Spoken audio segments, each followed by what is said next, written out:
Bonsoir tout le monde, j'espère que vous allez bien. Je suis désolée, j'avais besoin de me laver et de faire mes soins du visage, puisque bon, les filles qui me suivent, ça c'est ma passion. Donc du coup, maintenant que j'ai fait mes petits soins, je voulais revenir un petit peu sur ce qui s'est dit tout à l'heure. Donc comme vous avez pu voir, il s'agit donc de Carla Moreau, qui est candidate dans le problème des Marseillais. Donc c'est d'elle qu'il s'agissait l'autre fois quand Marc a parlé de la sorcellerie, etc. D'où le choc de Maëva du coup, parce que comme vous pouvez le savoir, elles sont amies depuis un moment maintenant. Et même que Maëva pour moi, enfin, m'a dit que c'était sa meilleure amie, donc c'était un vrai choc. Et donc les quelques notes vocales que Marc a mis évidemment ne sont pas du tout les seules, c'est que le début entre guillemets, on ne peut pas tout mettre en une seule fois parce que du coup Snap bug et plus il y a de story, plus ça plante. Donc on va vous le faire en plusieurs fois, comme ça vous aurez absolument tous les éléments.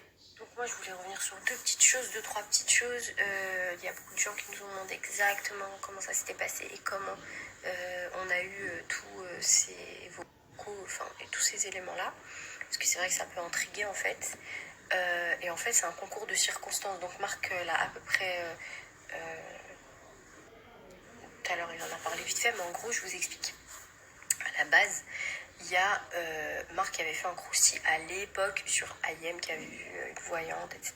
Enfin bref. Et donc cette personne-là nous a contactés et nous a dit voilà, il y a une fille qui fait de la voyante, qui nous a dit de la voyance, pardon, qui nous a dit qui fait croire qu'elle fait de la voyance et qu'elle fait faire de la pub avec plein de candidats de télé-réalité, sauf que, pour faire ce qu'ils appellent les travaux, elle vient chez moi et elle me demande à moi de le faire. Donc voilà, c'est vraiment de l'escroquerie, de l'arnaque, enfin bref, elle voulait qu'on explique un peu aux gens que Danae n'était qu'une mytho en fait. Donc voilà, c'était parti de là à la base. Donc après Marc avait dit ouais ok d'accord, mais enfin une so what quoi. Donc elle avait dit oui, il y a d'ailleurs cette personne-là m'a contactée parce que récemment elle a été entendue par la justice, puisqu'il y a eu un problème, elle a été entendue par la justice pour une histoire de recel ou abus de biens sociaux, enfin bref, je sais pas trop quoi. Et il y a Carla Moreau donc qui est dans cette affaire. Carla Moreau, quel rapport? Oui, voilà, Carla Moreau lui a donné, c'est des grosses sommes dont on parle au total d'1 300 000 € qui ont été donnés par Carla, par cette personne en gros, pour faire des travaux.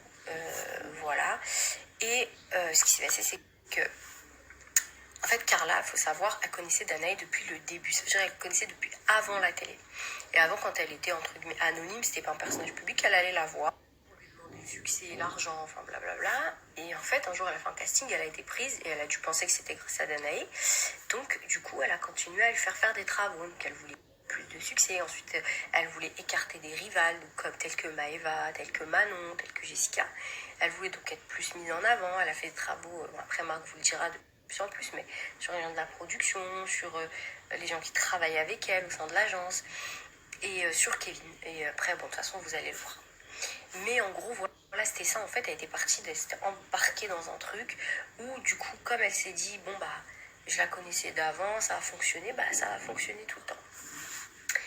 Et donc, elle a commencé à payer. Sauf qu'un jour, Kevin, du coup, devait faire un compte joint avec elle. Il a vu tous ses virements. Elle a eu hyper peur. Elle a dit, non, mais ils me font chanter. Donc, elle a arrêté de faire les paiements. Kevin lui a dit t'arrêtes immédiatement, le chantage ça fonctionne pas, on va déposer plainte, comment ça? Donc elle s'est retrouvée dans une situation chelou.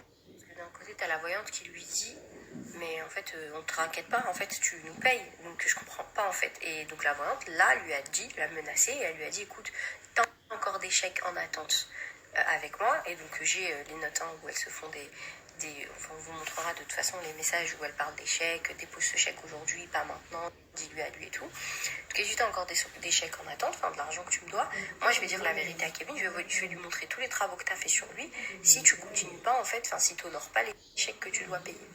Donc Carla a pris peur, elle est passée par un membre de sa famille pour continuer en fait à payer, mais du coup elle s'est dit autant qu'à payer, tant qu'à faire, je vais continuer à faire des travaux. Donc dans le dos de Kevin, elle a continué à faire des travaux. Ils s'appellent ça les travaux, les sorcelleries quoi, les gris-gris.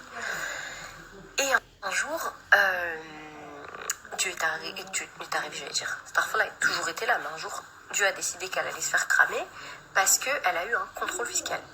Donc elle a eu un contrôle fiscal et suite à ce contrôle fiscal, ils ont commencé à regarder les dépenses et ils se sont aperçus qu'elle continuait les dépenses et ils se sont aperçus qu'elle continuait à faire des dépenses, mais pas plus directement à cette personne, mais à quelqu'un, à un membre de sa famille très proche, qui après envoyait directement. Sauf que quand elle a eu le contrôle fiscal, elle a flippé et elle a envoyé donc ce membre de sa famille en urgence pendant qu'elle était à Dubaï déposer plainte contre ces gens-là pour racket, harcèlement, blabla. Bon. Évidemment, vous constaterez avec les notes et les vocaux et les messages et les vidéos qu'il ne s'agit absolument pas de racket, qu'elle a été forcée à rien, qu'elle a été en demande, que c'est elle qui listait les choses dont elle avait besoin. Et puis bon, racket, excuse-moi, quand quelqu'un te racket, il te demande pas de faire des choses dans ton intérêt, il faut vraiment se calmer. Donc voilà, bref, on s'en fiche. Donc après, elle a essayé de dire non, mais j'étais sous la menace, j'avais dit sous la menace, mais pas du tout, t'étais en tournage à ce moment-là, t'es Marseillais, t'avais... Enfin voilà, bref, en tous les cas, elle a été au départ sa ligne de défense et donc pour en revenir à nous, donc nous on n'avait pas ces éléments-là du tout. Vraiment pas, c'est-à-dire que nous on avait parlé de ça vite fait et on s'est dit bon bah, de toute façon on n'a pas vraiment de preuves. Mais à part on nous a dit que machin, et là on avait la voix de Danae qui disait il y a la police qui est venue, machin, t'avais raison, c'est Carla Moreau, elle parlait à l'autre voyante en lui disant effectivement t'avais raison, la police est venue, machin.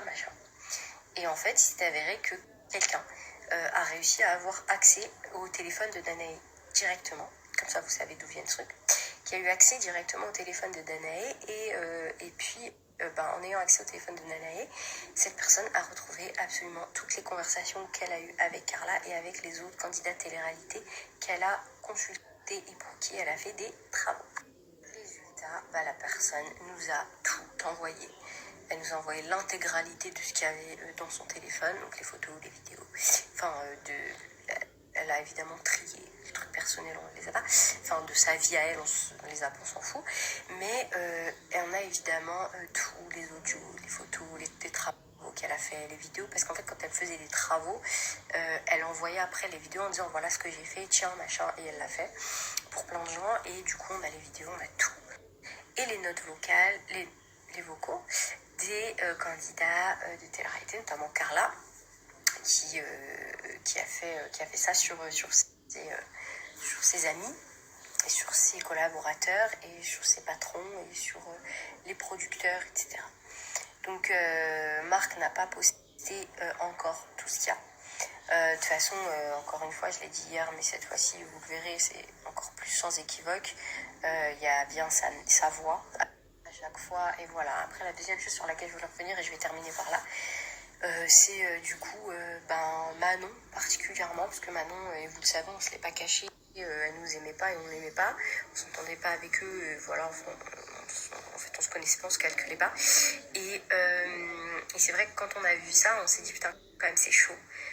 Parce que voilà, vouloir qu'il soit viré du programme, après il y a d'autres choses, hein, c'est de pire en pire, mais voilà, vraiment vouloir du mal à ces gens-là, et moi je me dis c'est quand même pas juste parce que maintenant on a quand même pas mal pris cher sur les réseaux sociaux, mais alors vraiment, d'ailleurs elle nous l'a dit quand on lui a fait découvrir, au début elle était choquée, elle y croyait pas, et après elle dit mais j'étais pas folle en fait, les gens ils sont là, ils me disent je suis folle, mais j'étais pas folle en fait, j'essayais d'alerter, de dire mais je me sens bizarre, je sens des choses, je suis pas, et les gens au début la croyaient pas, ils disaient ouais mais vas-y c'est Manon, non, et là du coup ils se sont excusés parce qu'ils ont vu ce qui s'était passé et ils ont vu qu'effectivement pas du tout en fait, elle était pas tarée, c'était pas juste en fait que ce soit elle qui passe pour la mauvaise et qui subisse tout ça alors que finalement c'était pas elle qui avait fait ce genre de choses là, donc c'était important de rétablir ça parce que ça a affecté d'autres personnes et à ce moment-là ça n'avait pas dérangé Carla de voir que Manon se faisait défoncer sur les réseaux et voilà, mais bon, encore une fois je vous le répète aujourd'hui, il faut savoir que ce milieu-là est un milieu difficile entre guillemets, hein, quand je dis difficile c'est un milieu quand même assez tordu et qu'il y a beaucoup de choses qu'on ne sait pas et que c'est bien, moi je trouve que vous soyez au courant de ce qui se passe et que vous sachiez comment parfois ça peut se passer.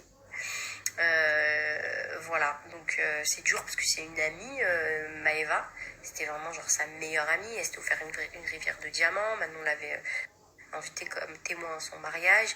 Puis Kevin, je vous en parle pas, mais vous allez le voir et c'est vraiment chaud. Donc voilà, vous avez tous les éléments, vous savez pourquoi maintenant exactement on fait ça, et la personne en a parlé à Marc directement parce que voilà, Marc c'est les croustilles, il dénonce et surtout il avait commencé déjà à amorcer un peu de sujet sur Danae. Donc en fait ça a tombé sous le sens en fait. Voilà. Il y en a peut-être qui doutent encore. Bon, c'est difficile quand même avec des notes, il faut vraiment être envoûté là à ce moment-là pour douter. Mais vous verrez qu'il y a des choses encore pires et encore plus limpides. Donc voilà, après, faut faire attention, je pense que c'est une personne qui est fragile psychologiquement, Carla. Donc rassurez-vous, on a veillé à ce qu'elle ne soit pas seule ou qu'elle ne reste pas seule, parce qu'elle savait qu'on allait le sortir, puisqu'on a été honnête et on l'a dit à son entourage. Donc voilà, mais en tous les cas, la vérité maintenant est là.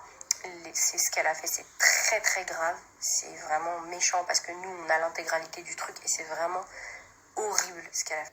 Elle n'a pas attaqué, elle n'a pas demandé, encore si c'était que elle pour demander ouais on l'aime, on se serait dit bon elle est un peu tarée, mais aller demander des choses parfois horribles et vraiment horribles, vous verrez, sur des gens qui t'entourent, faut vraiment pas avoir d'âme en fait. Donc voilà. Voilà, vous savez tout.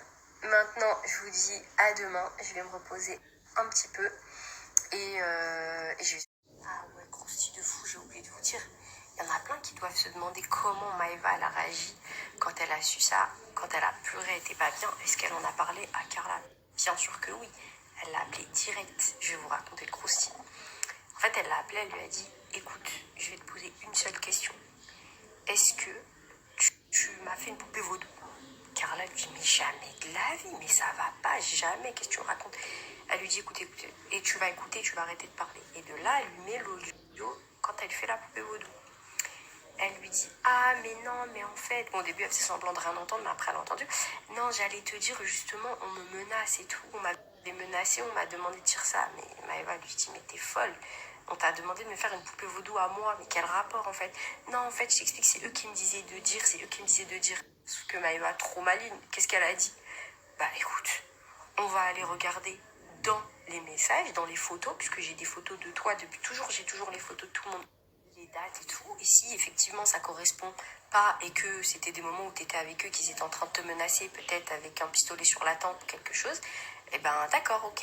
Et donc elle regarde les dates et en fait il s'avère que parce qu'il y avait tellement de messages, tellement de choses, on en a pris au hasard. Et quand elle regarde les dates, Carla était dans les Marseillais, ou alors à côté de Maëva, ou alors en train de s'amuser en vacances, ou alors, enfin voilà, en vacances avec eux quoi, en gros, et pas du tout sous la menace. Et du coup, en plus, on voit les notes vocales où elle dit bon, bah là, je suis au stress, je suis arrivée dans le programme, j'espère que les travaux vont marcher, n'oublie pas, j'espère que tu as bien bloqué Maëva, que tu as bien dit au producteur que c'est moi la numéro 1 du programme. Bref, c'était cramé à 1 000 000%, à 1000 mètres, quoi, mais ça a été sa ligne de défense. Et du coup, Maëva a raccroché et elle lui a dit écoute, je sais ce que tu m'as fait, je veux plus jamais entendre parler de toi. Et après, elles se sont plus repérées.